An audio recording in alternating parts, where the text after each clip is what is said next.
እንኳን ደስ አላችሁ። ከዚህ በኋላ አድሰንስ ቬሪፋይ ለማድረግ ፒን አያስፈልጋችሁም። በጣም የብዙ ጀማሪ ዩቲዩበሮች ችግር የነበረው ፒን ማስላክ እንዲሁም የፖስታ ቤት ችግር ነበር። በአዲሱ አሰራር ዩቲዩብ ላይ ቬሪፋይ ለማድረግ 10 ደቂቃ ብቻ ነው የምትጠብቁት። እንዴት ቬሪፋይ እንደምታደርጉት በዚህ ቪዲዮ ሙሉ ስቴፑን አሳያችኋለሁ።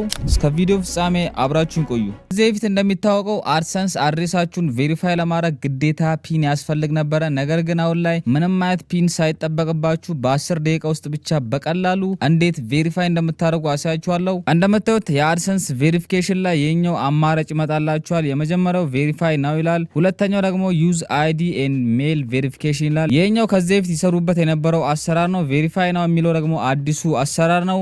እንደምታዩት የመጀመሪያው ቁጥር ላይ ፋስት ኦንላይን ቬሪፊኬሽን ፕሮሰስ ዊዝ አወር ትረስትድ ፓርትነር ፐርሶና ይላል። ከፐርሶና ጋር በመተባበር እንግዲህ ይህንን አሰራር ይዞ መጥቷል። the online process involves verifying your government issued ID which takes around 10 minutes ይላል። በ10 ደቂቃ ውስጥ ብቻ የናሽናል አይዲያችሁን እንዲሁም ደግሞ ፓስፖርታችሁን በመጠቀም በ10 ደቂቃ ውስጥ ብቻ በቀላሉ ቬሪፋይ የምታደርጉበትን አሰራር ይዘን መጥተናል ይላል። ይህም የሚሆነው ናሽናል አይዲያችሁን የድራይቨር ላይሰንሳችሁ ወይም ደግሞ ፓስፖርታችሁን በመጠቀም በቀላሉ ቬሪፋይ ታደርጋላችሁ። እንዲሁም ደግሞ ፊታችሁን እስካን በማድረግ ቬሪፋይ የምታደርጉበትን አሰራር ነው ይዞላችሁ የመጣው። ሁለተኛው ከዚህ በፊት የነበረው አሰራር ነው ዩዝ አይዲ ኦር ሜል ሜትድ ይላል። ይሄኛው ደግሞ በጣም ረጅም ጊዜያትን ይወስዳል። ቢያንስ ከ2 እስከ 4 ሳምንታትን የሚወስድ አሰራር ነው። አሁን እንዴት የ10 ደቂቃውን ፕሮሰስ እንደምንጨርስ አሳያችኋለሁ። በቅድሚያ ቬሪፋይ ናው የሚለውን ትጫናላችሁ። ከዛም የምታዩትን አይነት መልእክት ይደርሳችኋል። ሪዳይሬክቲንግ ዩ ቱ ፐርሶና ይላል። ቀደም እንደነገርኳችሁ ፐርሶና ማለት ከጉግል አድሰንስ ጋር የሚሰራው ድርጅት ነው ማለት ነው። ስለዚህ ወደ ፐርሶና ይወስዳችኋል። በመቀጠል ይህን የሚመስል አማራጭ ታገኛላችሁ። ይሄኛውም የፐርሶና ነው ማለት ነው። ስለዚህ ጌቲንግ ስታርትድ ይላል። ቢግን ቬሪፋይንግ የሚለውን ሰማያዊውን ከታች ትጫናላችሁ። እንደምታዩት ቀጣዩ ስቴፕ የሚሆነው ደግሞ ወይም ቀጣዩ እርምጃ የሚሆነው ካንትሪ ወይም የምትኖሩበትን አገር ያስመርጣችኋል። እዚህ ጋር ክሊክ በማድረግ የምትኖሩበትን አገር ትመርጣላችሁ። ከዛ ሰሌክት ትሉታላችሁ።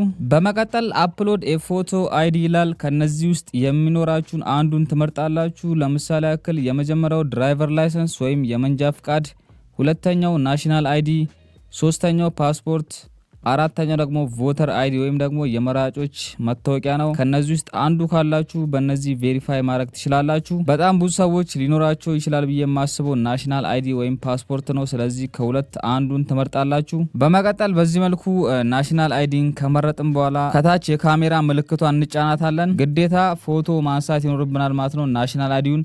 ናሽናል አይዲ ደግሞ መሆን የሚኖርበት ወይም ተቀባይነት የሚያገኘው ከፖስታ ቤት የምትወስዱት ኦሪጂናሉ ናሽናል አይዲ ብቻ ነው።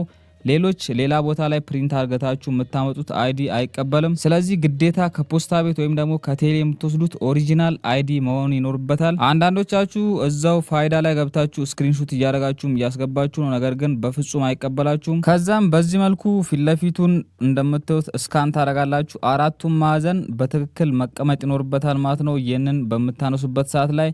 እንዲሁም ደግሞ ባክግራውንዱም የሚረብሽ መሆን አይኖርበትም። ጥርት ያለ ሰርፌስ ወይም ጥርት ያለ ባክግራውንድ መሆን ይኖርበታል፣ ምንም አይነት ስትራክቸር የሌለው።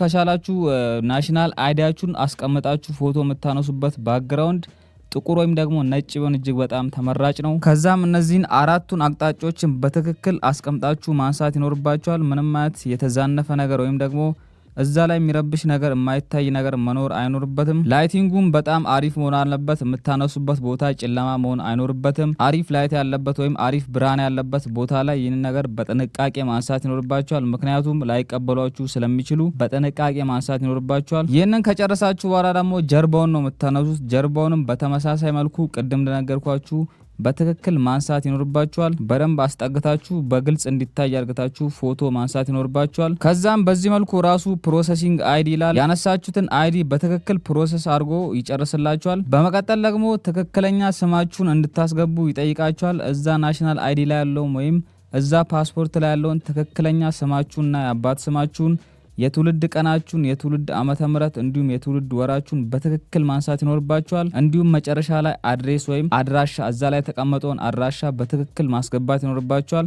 ከመታወቂያው ጋር ወይም ደግሞ ከፓስፖርቱ ጋር ምንም አይነት ልዩነት ሊኖረው አይገባም። ይህን አርግታችሁ ከጨረሳችሁ በኋላ ኮንቲኒው ትሉታላችሁ። እንደምታዩት ቀጣዩ ስቴፕ የሚሆነው ፊታችሁን እስካን ማድረግ ነው። ሌትስ ሜክ ሹር ዩ አር ዩ ይላል። እናንተ መሆናችሁን እርግጠኛ መሆን ይኖርባችኋል። ይህም ስላችሁ ፓስፖርቱ ላይ ያለው ፎቶና እናንተ አንድ አይነት መሆን ይኖርባችኋል ማለት ነው። የሰው ፓስፖርት የምትጠቀሙ ከሆነ የዛ ሰው ፊት እዛ ጋር ስካን መደረግ ይኖርበታል። ስለዚህ እጅግ በጣም ጥንቃቄ ማድረግ ይኖርባችኋል። ፖዚሽን ዩርሰልፍ ኢን ዘ ሴንተር ኦፍ ዘ ካሜራ ኤንድ ደን ሙቭ ዩር ፌስ ሌፍት ኤንድ ራይት ይላል። ፊታችሁን ካሜራው መሀል ላይ ታደርጉታላችሁ። ከዛ ደግሞ ወደ ግራና ወደ ቀኝ በማንቀሳቀስ ፊታችሁን ስካን ማድረግ ይኖርብናል ይላል። በመቀጠል ጌት ስታርትድ ትሉታላችሁ። ከዛም በዚህ መልኩ ፊታችሁን መሀል ላይ ካረጋችሁት በኋላ ራሱ ይመራችኋል። ወደ ግራ ዙር ሲላችሁ ወደ ግራ፣ ወደ ቀኝ ሲላችሁ ወደ ቀኝ በመዞር በትክክል ስካን ታደርጋላችሁ። ከዛም እነሱ የእናንተን ፊትና ቅድም ያስገባችሁትን ፓስፖርት ወይም ናሽናል አይዲ አንድ ላይ ያስተያያሉ።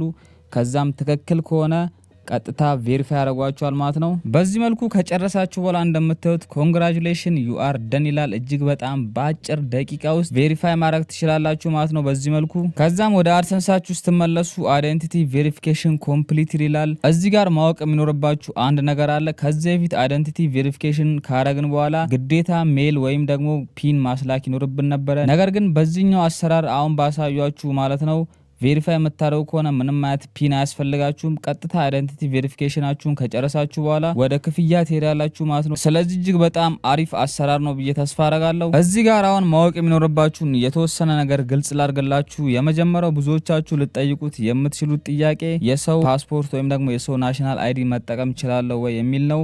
አዎ ይቻላል። ነገር ግን ቅድም እንዳሳያችሁ ፓስፖርቱና ወይም ደግሞ ናሽናል አይዲውን ከተጠቀማችሁ በኋላ ፊታቸውን ስካን ማድረግ ስለሚኖርበት ያ ሰው ግዴታ አጠገባችሁ ሊኖር ይገባል። ወይም ደግሞ አድሰንሳችሁ ለዛ ሰው ሰጣችሁ ያ ሰው ቬሪፋይ አድርጎ እስኪመልስላችሁ መጠበቅ ይኖርባችኋል። በዚህ መልኩ በቀላሉ አድሰንሳችሁን ቬሪፋይ ማድረግ ትችላላችሁ። ምንም አይነት ፒን ሳምንታትን ወይም ወራትን ሳትጠብቁ እጅግ በጣም በአጭር ደቂቃ ውስጥ ቬሪፋይ ማድረግ ትችላላችሁ። በጣም ብዙ ልጆች እኔ ጋር መጥተውም ይህንን ስቴፕ አሳይቻቸው ቬሪፋይ ያደረጉ ልጆች አሉ እንደምታዩት። ስለዚህ ይህንን መረጃ ለሁላችሁም ይዤ በማጣ እጅግ በጣም ይጠቅማችኋል ብዬ ስላሰብኩ ነው ይህንን ነገር ይዤላችሁ የመጣሁት። ግር ያላችሁ ነገር እንዲሁም ደግሞ ያልገባችሁ ነገር ካለ ሀሳባችሁን ኮመንት ላይ አስቀምጡልኝ። እንዲሁም ደግሞ ከታች በማስቀምጥላችሁ ዲስክሪፕሽን ላይ በቀጥታ ቴሌግራም ላይ ልታናግሩኝ ትችላላችሁ። አድሰንስን ከዚህ በፊት ከፍታችሁ ተጠቅማችሁ ማታውቁ ልጆች ካላችሁ ደግሞ ከሀ እስከ ፐ እንዴት ከፍታችሁ ከዜሮ መጠቀም እንደምትችሉ የሰራሁት ቪዲዮ አለ። እሱም ቪዲዮ እዚህ ጋር አስቀምጥላችኋለሁ። ያንን ቪዲዮ መመልከት ይኖርባችኋል። ለዛሬ ይዤላችሁ የመጣሁት ቪዲዮ ይመስል ነበረ። በሌላ በተመሳሳይ ቪዲዮ እስከምንገናኝ ድረስ ሃስታ ላ ቪስታ